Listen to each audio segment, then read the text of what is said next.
Coming soon to theaters. Podcasts, film reviews, and so much more. Available at tristanmiller.substack.com. And now, our feature presentation.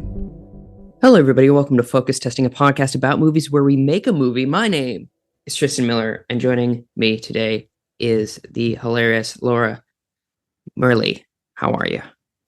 Hey, I'm great. How are you? I'm doing well. The pause there was a moment of going, I don't know if I've ever heard your last name out loud. That's what I thought the pause was. And I almost jumped in and was like, Merli, but then you did great. Hello. Yes. Excellent. So do you remember the first movie that you saw in the cinema? I know the first movie that my parents talk about me being obsessed with as a kid was Cinderella. Mm-hmm. I think I did see that in theaters, and then I saw it hundreds and hundreds of times at home. Nice. What about Cinderella as a kid? I think I liked that there was a princess in it and there was a castle in it. Big princess, big castle fan at that time. And I think I just liked the colors and the animation. There is something very magical about that style of 2D animation that was big during that time period. Mm-hmm. For sure.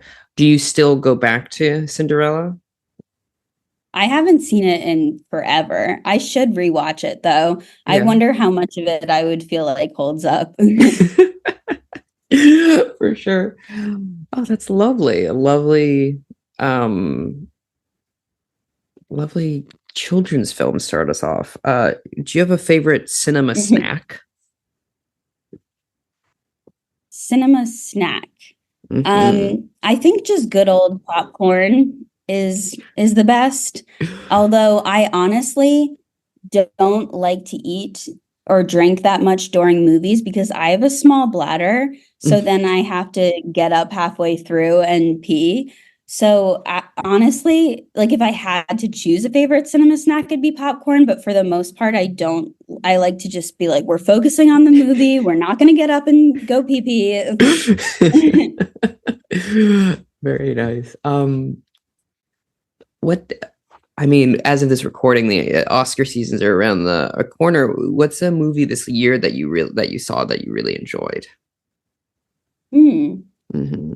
Well, I rewatched The Cruise a few days ago. Oh, does it have to be a movie that came out this year or just that I watched this year? Okay, I thought just that I watched this year. Mm-hmm. Yeah, I rewatched The Cruise and I love that movie so much. It's just about a tour guide of Manhattan and they just follow him around and he sort of like offers his philosophy on life. Mm-hmm. And it's a mixture between genius and mental illness that is really captivating. Noted. That's interesting. And it's called the tour? It's called The Cruise. The Cruise, sorry. I got confused because I got confused with The Tourist and then Jungle Cruise in my mind. And I was like, well, surely Laura's not talking about Jungle Cruise. No. There's also multiple movies called The Cruise. So if you want to watch it, make sure you watch the right one. Noted. That's excellent. That sounds very interesting. So is it about a real person or a fabricated person? Yeah, it's a documentary. Oh, that sounds very interesting, honestly. It's really, really good. It really makes you feel like there's some wonder left in this world. That's great.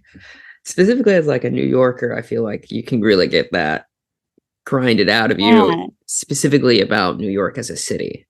So he really loves the city and is almost like a part of the city, if that makes sense. For sure. Yeah, that absolutely makes sense. Is there a movie that you would advise people to avoid that you saw this year? This is probably controversial, but I honestly did not love Oppenheimer. I thought it was way too long. And I thought it did a lot of things that I just didn't think were working for it. Have you seen it? I have not yet, no. Okay. Well, yeah, it's like 3 hours and you feel every hour of it. It's not like a quick 3 hours. And they just like the things that they chose to go into in a lot of detail versus the things that they didn't were a little bit of strange choices to me. Like it opens with this scene where he tries to murder his professor in college, and then it never really gets back to that until toward the very end, where they're just like, oh, and you also tried to kill this guy, and he's like, yeah, I don't know why I did that. And so it really doesn't have a lot to do with the movie, but it's so striking that you're kind of stuck on that for a while. And they also do this weird device where It's called an atomic bomb. The device. Oh yeah, that is a weird device for sure. But a weird cinematic device, I should say, where part of the movie is in black and white, part of the movie is in color. But conventional wisdom is if you're shooting an old school thing, it's in black and white, and modern thing is in color. But they put the past in color and the present in black and white. So it's a little bit just confusing mentally because you're so used to associating it with the other way around. And then they also do this thing where they cut into it a bunch. These like, I don't know exactly what they are. I think it's super, super up close footage of explosions at random points in the movie. And I kind of got that they were doing it to put a little more action in it, but it just didn't really work for me. And I don't know. I just came away from it like, I don't know that was worth my time. Well, the good news is you're never gonna have to watch the movie again, but the bad news is you're never getting that 3 hours back. So it's really a net neutral if you think about it.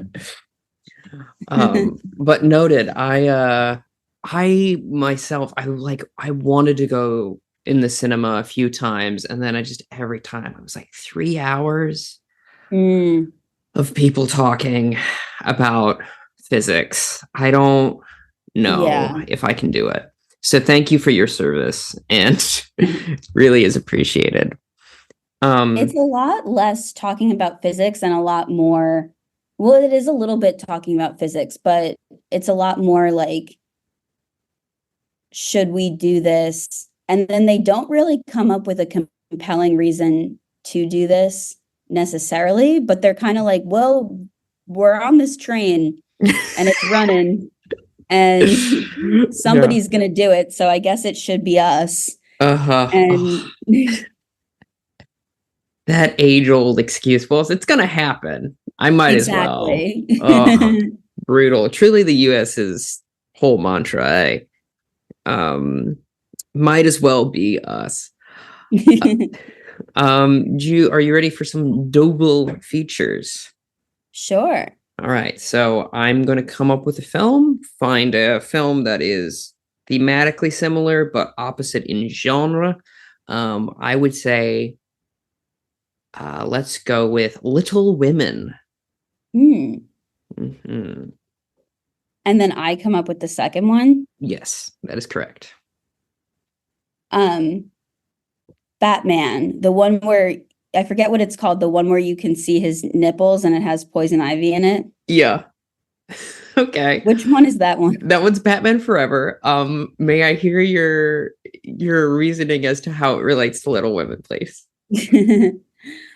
I like it. Don't get me wrong. I think each of the Little Women are like exaggerated characters. Like, and Batman is like definitely exaggerated characters. And the theme of Batman is like fighting evil, and the Little Women are kind of fighting the evil society of their time in their own way. Yeah. One with the pen, writing books. As they say, the pen is mightier than the sword. I've heard. Or rather, mightier than Batman's retractable throwy thingy. What do you call that? A batarang? Batarang? Yeah, I guess. A batter sword? I don't know what kind of sword Batman would have. Bat sword. Yeah, I can get on board with that. What would you pair? Let's go with Barbie. What would you pair Barbie with? I would pair Barbie with the Truman Show because Barbie is like being moved around in a way that she doesn't understand. Mm-hmm. And so is our friend, what's his name? Jim Carrey. That is. We're just gonna call him that. Yeah, something Truman. Truman, is his last name Truman or his first name Truman? Unclear to me. Unclear. Unclear. James Carrey. Yeah. But they have very different vibes. But Truman is kind of like, what if Barbie was serious and a dude and a living person? Yeah, that's fair enough. What if Barbie was a dude, serious, and a living person? So, what would you pair Cat in the Hat with? I'd pair Cat in the Hat with the movie Cats. In part because there are cats in both of them, but in part because they're both different, like very, very different, but very, very frightening visions of cats in their own special way. Like the cats in Cats are frightening just from looking at them. You get this kind of sick feeling in your stomach, like a valley of the uncanny. The Cat in the Hat is more scary because he just comes into your house. Yeah. I always hated that bastard, if I'm being honest with you. I do not like the Cat in the Hat. He's weird and mean and sucks. You know who I also don't like that may be controversial? Bugs Bunny. Interesting. Yeah. I can see. Go ahead. Not just because he's like a skinny human body animal, although I don't like that either, like that genre of cartoon animal. But I don't like that he's always doing these like elaborate pranks on people, and I'm not really a prank person. And it seems like he kind of can't get out of his own way. Like it seems like he brings upon himself a lot of the issues that he has. It's very funny.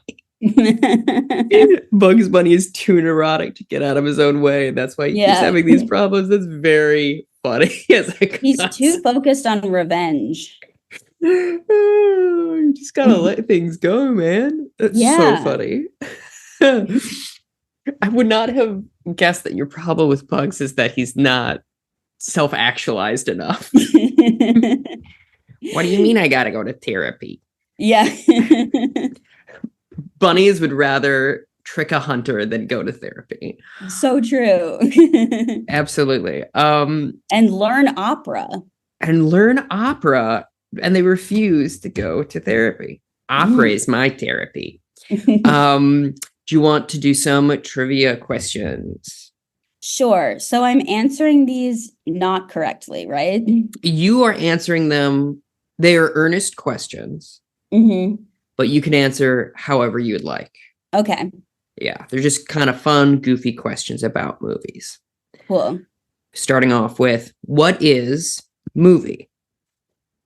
Movie is series of pictures where the object has moved slightly in each frame so that it appears to be a seamless movement, but it's not. Very good. Thank you. Yeah. There are no points. This is just to get to know you. Which horror characters would you like to see face off, a la Freddy versus Jason, but cannot be Freddy versus Jason?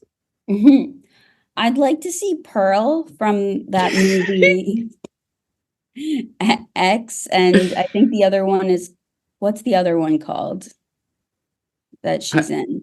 There's just Pearl. called Pearl. It's Now I'm called blanking. Pearl, and then she's also in another horror film that I can't remember. Smile?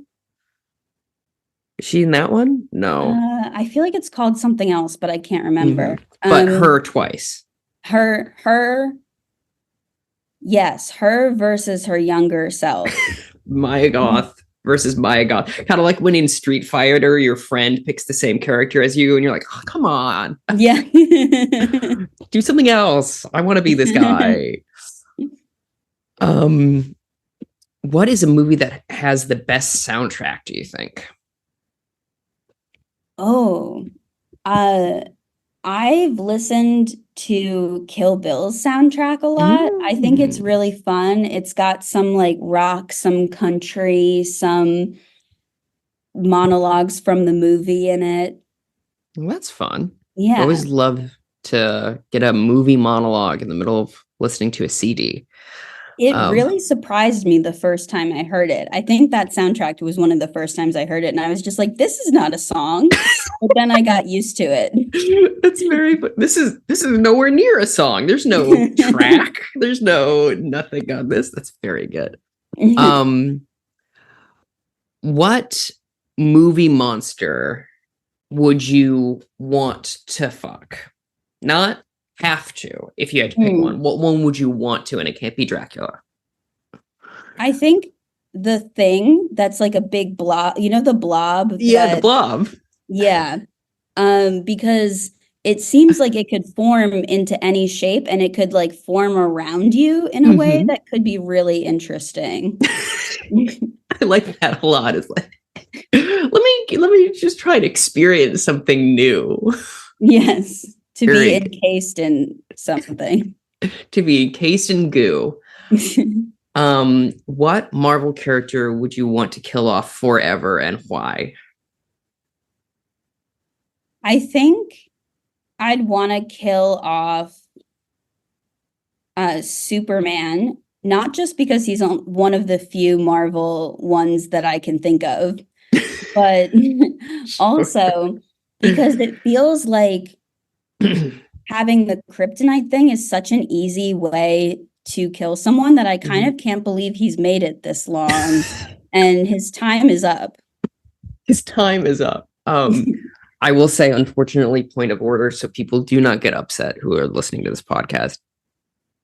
Superman is from the Detective Comics, not the Marvel Comics line. However, I still accept your response because it is still about a superhero, and you're all right. It should be easier to kill Superman. It should be. So wait, the Detective Comics, are those DC then? Yes. DC. That's so surprising to me, because when I try and think of like, okay, what are the differences between Marvel and DC? I think of DC as being darker in tone, and Marvel as being more bright and a little bit more maybe simplistic heroes and stuff like that. And Superman just seems like he fits more in Marvel. Yeah. But again, I don't know what I'm talking about. So,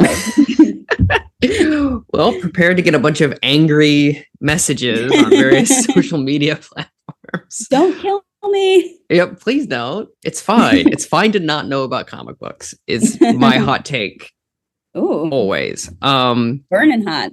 How many slaps in the face would it take in order for you to be in an A24 film? Like, if someone's like, hey, we'll give you this part, but you have to take X amount of slaps in the face, how many slaps of face would that be? I would do it for one. You don't have to give me a lot of slaps to make me go in a movie. I'm down. Yeah. Okay. Fair enough. You're just ready for being in a movie and to be slapped in the film. And also, I feel like it loses its impact each slap. So, first one, is like whoa, someone just got slapped. And then if it keeps happening, you're like, okay. Maybe they like it. I don't Yeah. know. Yeah. For sure. And finally, why is Austin Powers so sexy? Austin Powers is so sexy because he is confident enough not to care about dental hygiene. And he really just rocks those funky British teeth, those chompers. Those chompers. It's all about the smile. It's very good. So are you ready for our random word that will determine? Yes. All right. Right now, the random word is equal. Equal. Equal. So I have a couple of ideas immediately, but I want to pass it to you in case you have something in mind. Okay. When I first think of equal, I think of a set of twins because they come into this world equal. That is true. Yeah. When I think of equal, I think of the fake sugar. Oh, yeah. So maybe we can do a movie about two twins that form that company. And by the end of it, they find out they are not, in fact, equal. Oh, yes. And they're not, in fact, real twins. One is a clone of the other. Ooh, interesting. I like that. I love cloning. I think doubles are always fun. I really enjoy a double. Okay, so where do we start with them making in their career and that sort of thing, do you think? Because they obviously think they're twins. So they've been raised as twins their whole life? Okay. Yeah. Do we want to start with them forming the company to make the fake sugar? Yeah, I think we could start that with an opening of them forming the company and then maybe flash backwards to the beginning. So they're forming the company. Everything looks like it's going swimmingly, and they seem like they're best friends and all seems well. And then we flash back to their childhood. To their childhood. Okay. And in their childhood, I feel like one of the reasons they want to make this fake sugar is that everyone they know is their teeth are falling out.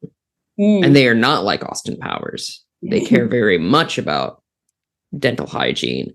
And so they're Which is why they're so unsexy. Yeah. I cannot stress how unsexy these children are. Yeah. In this flashback. But also as adults, they are very plain. They have no and the twins are like, if we ever want to bone somebody, we got to up the confidence in this town. That's true. That is true. That's it. Okay, so I like that a lot. So they have to. So they're like, oh, what a bunch of uggos. But we are horny. So, so let's make up fake sugar for this town specifically, so people's teeth stop falling out, and we can finally make sweet, sweet love with somebody. Yes. Should the end be then once they figure out they're not blood related that they do like bone down with each other, or is that too weird? Oh, that I think is interesting. Okay. Because you definitely can't fuck your twin, but can you fuck your clone? Yeah, this is what I'm saying. Would it be just masturbation at a certain point? Yeah,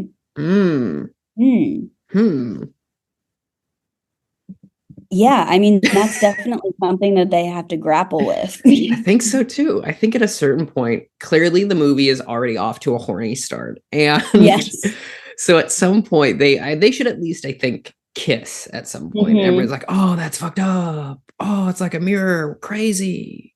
Yeah. But then they're like, hey guys, it's actually not that weird because we are each other. Mm-hmm. Yeah. And other people are like, well, we still think it's weird. I think that's a great twist of like, okay, so they want to clean up the town's mouth collectively. And instead of becoming dentists, they create fake sugar. And so then after they create fake sugar, they realize that still doesn't help because it's still in soda pop. And so people's teeth are still falling out. But they fall in love and they go, well, you're my only option. And then during that time, they somehow figure out that they're clones.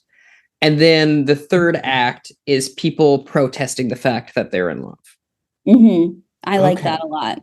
Yeah. And they have this home laboratory, which is how they make the fake sugar. And then later on, they find something in the lab that points to them being clones and bring it to their parents. And they're just like, hey, what's this? And they're like, why do you think we had a home laboratory to begin with? You idiots. Yeah. We're clearly mad scientists. That's so funny. I like that a lot. And so I like the idea of like, that's how they get the idea for the fake sugar, because it's clone sugar. So it's like sugar, but not. It's like a little off. Yes. So that's good. And then people are protesting their love. And do the people win? Do they run them out of town? Do they succeed in getting married? What do they do? I think they do run them out of town, but they live on the outskirts of town, much like Edward Scissorhands in the beginning. They're on this sort of large hill overlooking the town. And generations later, people have all these rumors about them. Ooh. So we cut to, in the end, they become an urban legend. Ooh, I like that a lot. Lots of sequel potential for that one. Yes. I like it. Who do we want to play our clones? I think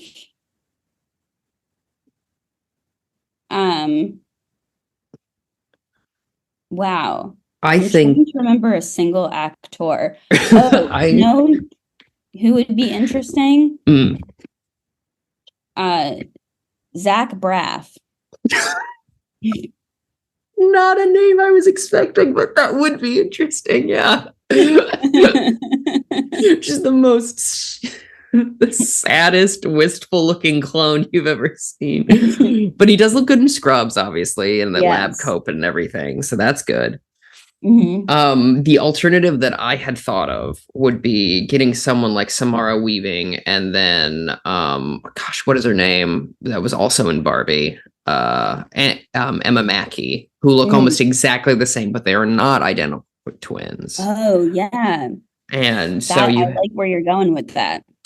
Thanks. I think it'd be interesting because often when you have someone who's playing clones or twins, it's the same actor. But then with this, it's like everyone accepts, they look pretty much exactly the same, to the point where people get them confused. But yet they're not. So,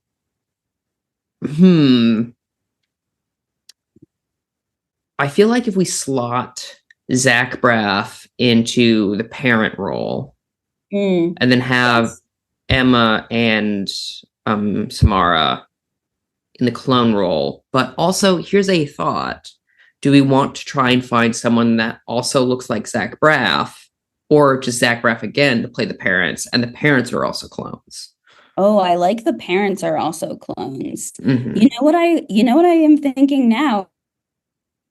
What if everyone in the entire movie is Zach Braff, and it turns out that the whole town is just clones, but nobody notices?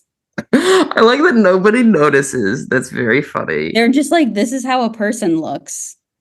And then when someone doesn't look that way, they're like, what's going on? We don't like it. Yeah. Mm-hmm.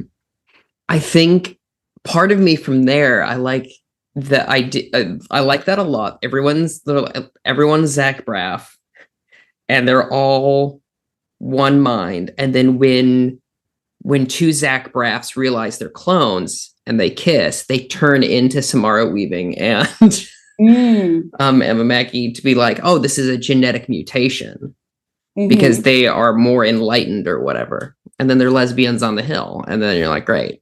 Yeah. And everyone's just like, you're too hot to live in this town. Get out of here. Get out of here. Don't you see you don't want no more? Oh, that's very funny. Everyone's like, okay, we were not horny at all about the teeth thing. And now we're too horny about it. So we can't handle it. And it's making us feel weird. A horny clone comedy. Very fun. Very good. You love to see it, folks. Who do you think would be good to direct this thing? I would like to see Florence Pugh direct because I think that she would. I think she's just a very talented and interesting person. And then I also think there could be interesting tension since she used to date Zach Braff, but no longer does. And I think it could create, some interesting on-set drama that could help drum up some press. Yes, more important than the quality of the film is the meta-textual thing surrounding it. Absolutely. I think that's... Yeah, who can we fire that might fight each other? I like that a lot. I think that's very good. I think also, that would be very, very funny to do to Zachary Braff. Zachary Braffery. That's very good. What kind of soundtrack do you reckon this should be?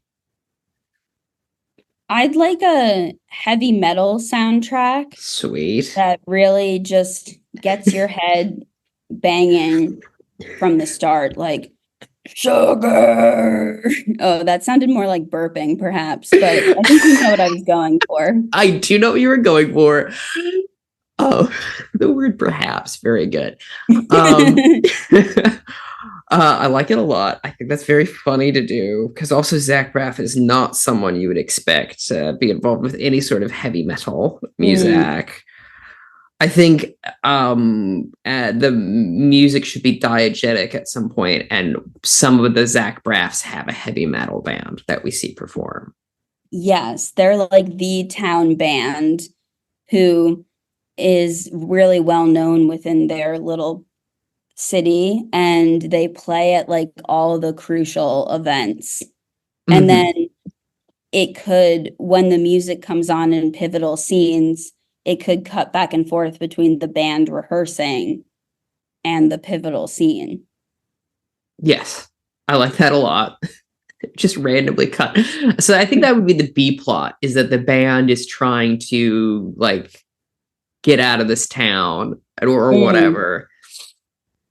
But yeah, I almost like this element of when two of these Zach Braffs kiss. Man, what a sentence. That they turn into somebody else, and then other Zach Braffs start kissing and turning into other people that look like each other but aren't quite. And then they can't deny that they kissed because people know that you turned into looking like another person if you kiss.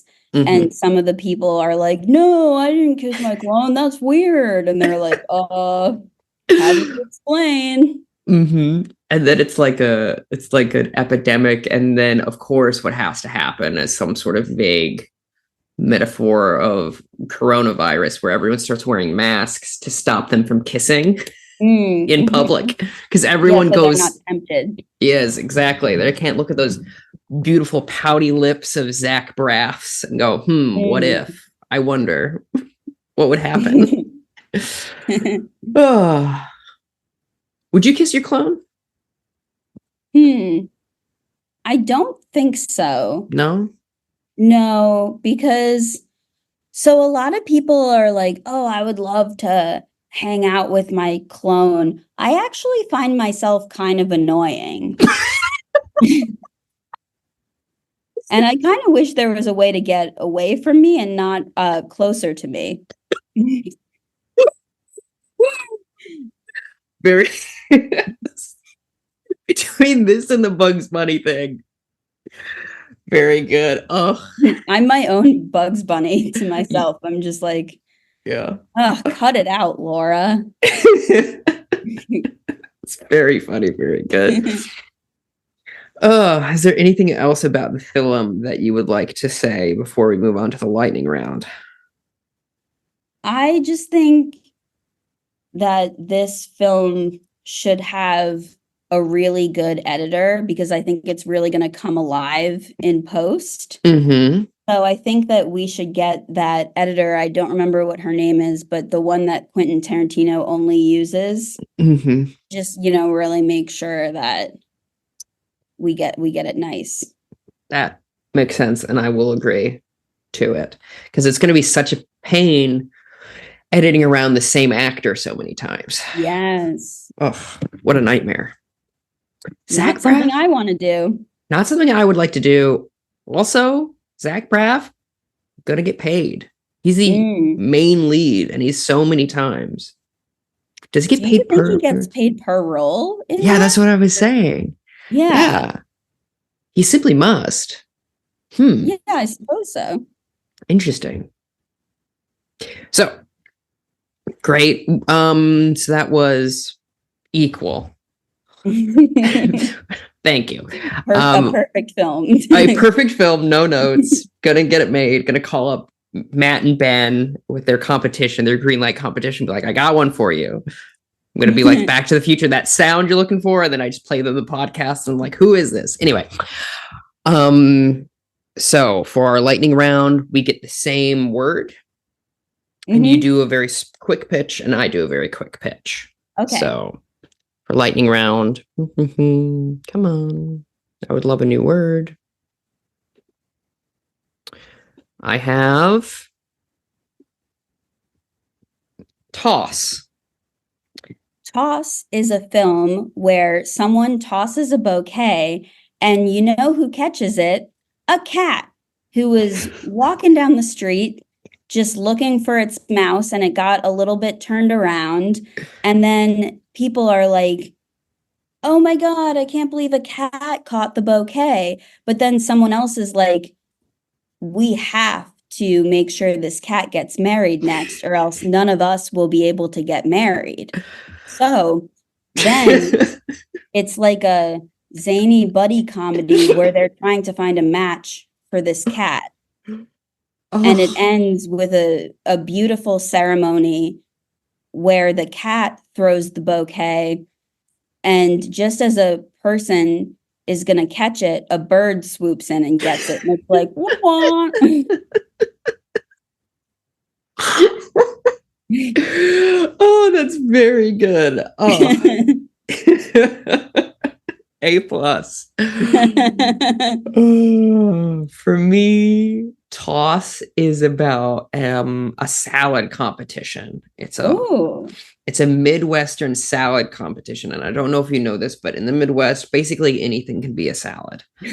Like it's in the sort of vein of like egg salad or potato salad, where we just kind of put stuff in a bowl and we call it a salad. Those things make me nervous. Yes, they should. So it's a competition about like who can make the best salad, and it's like a mockumentary comedy. Yeah, about that, starring Catherine O'Hara, because why not live a little? I love the mockumentary about that. I do have an aversion to mayonnaise. Fair enough. So it might be a hard watch for me, but I'd give it a shot. You can't watch two things, Oppenheimer or anything about mayonnaise. Yeah, my least favorite movie would be Oppenheimer. Opinase, which is, of course, the story of the invention of mayonnaise, Yes. as done by Christopher Nolan, and Cillian Murphy is still there. I think the word they gave us was a continuation. Continuation is a movie about if the Bible continued to modern day, and it was all these little parables about things that are happening today, like Jesus, the new Jesus would be on Twitter and be responding to people and subtweeting and doing all of these things. And he'd also be on TikTok. It'd be primarily about social media if it was today, because a lot of our lives are just online. That's true. Yeah. So true, bestie. Continuation is for me about, it's a sci-fi film set in the future, and it's whether or not the United States is going to continue to be one nation, or are they going to split up, and it's called Continue Nation. And it's a courtroom drama about whether or not it's legal for, it starts with Idaho of all places. They're like, we're out, we want to be part of Canada, and they're like, well, you can't do that, and they're like, well, why not? And then spirals out from there. Yeah, because you wouldn't be continuously connected to it. Exactly. Yeah, and then Alaska's like, hey, I'm not continuously connected to you guys. Yeah. What are you saying about that? And Hawaii's like, finally, we can get you guys out of here. Yeah. And we're like, yeah, you're probably right. My bad. I've already done that one. I'm gonna go with loading, because it took too long to load a new word. So loading.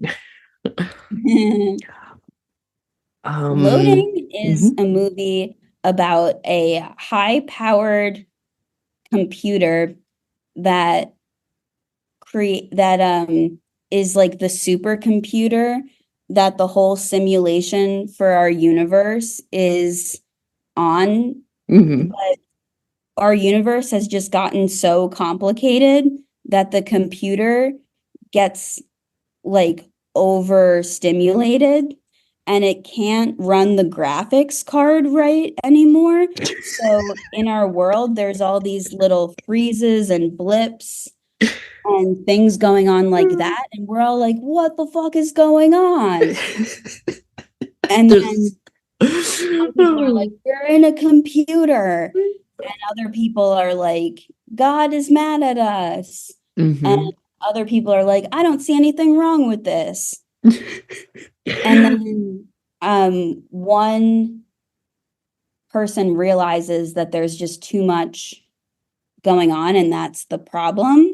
So it kind of turns into an Oppenheimer-esque story where it's like, do we destroy a bunch of the world to get the rest of the world working again? But also that's obviously a horrible thing to do and we shouldn't do it. But should we just do it anyway just because we want to? Sure. I love this idea of like, oh, my life has lag right now. What's the deal? Should I murder? Yeah, should I murder? Let's go crazy. For me, loading is it's a small drama of a dock worker that loses his wife, and he has to come to grips with that. And it's set in Rhode Island, and it's very sweeping and beautiful and a tearjerker.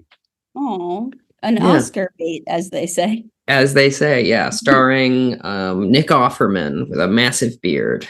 Oh, he's great. All right. Well, that's all I have. What would you like people that listen to this podcast to know about you?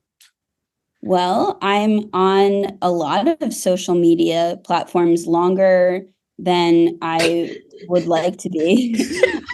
But if you want to follow me and support my habit, I'm on Instagram and TikTok at Passive Abrasive, and I'm on YouTube at youtube.com/Laura Merli Comedy. And that's pretty much my deal. That's your whole deal. That's my whole Yeah.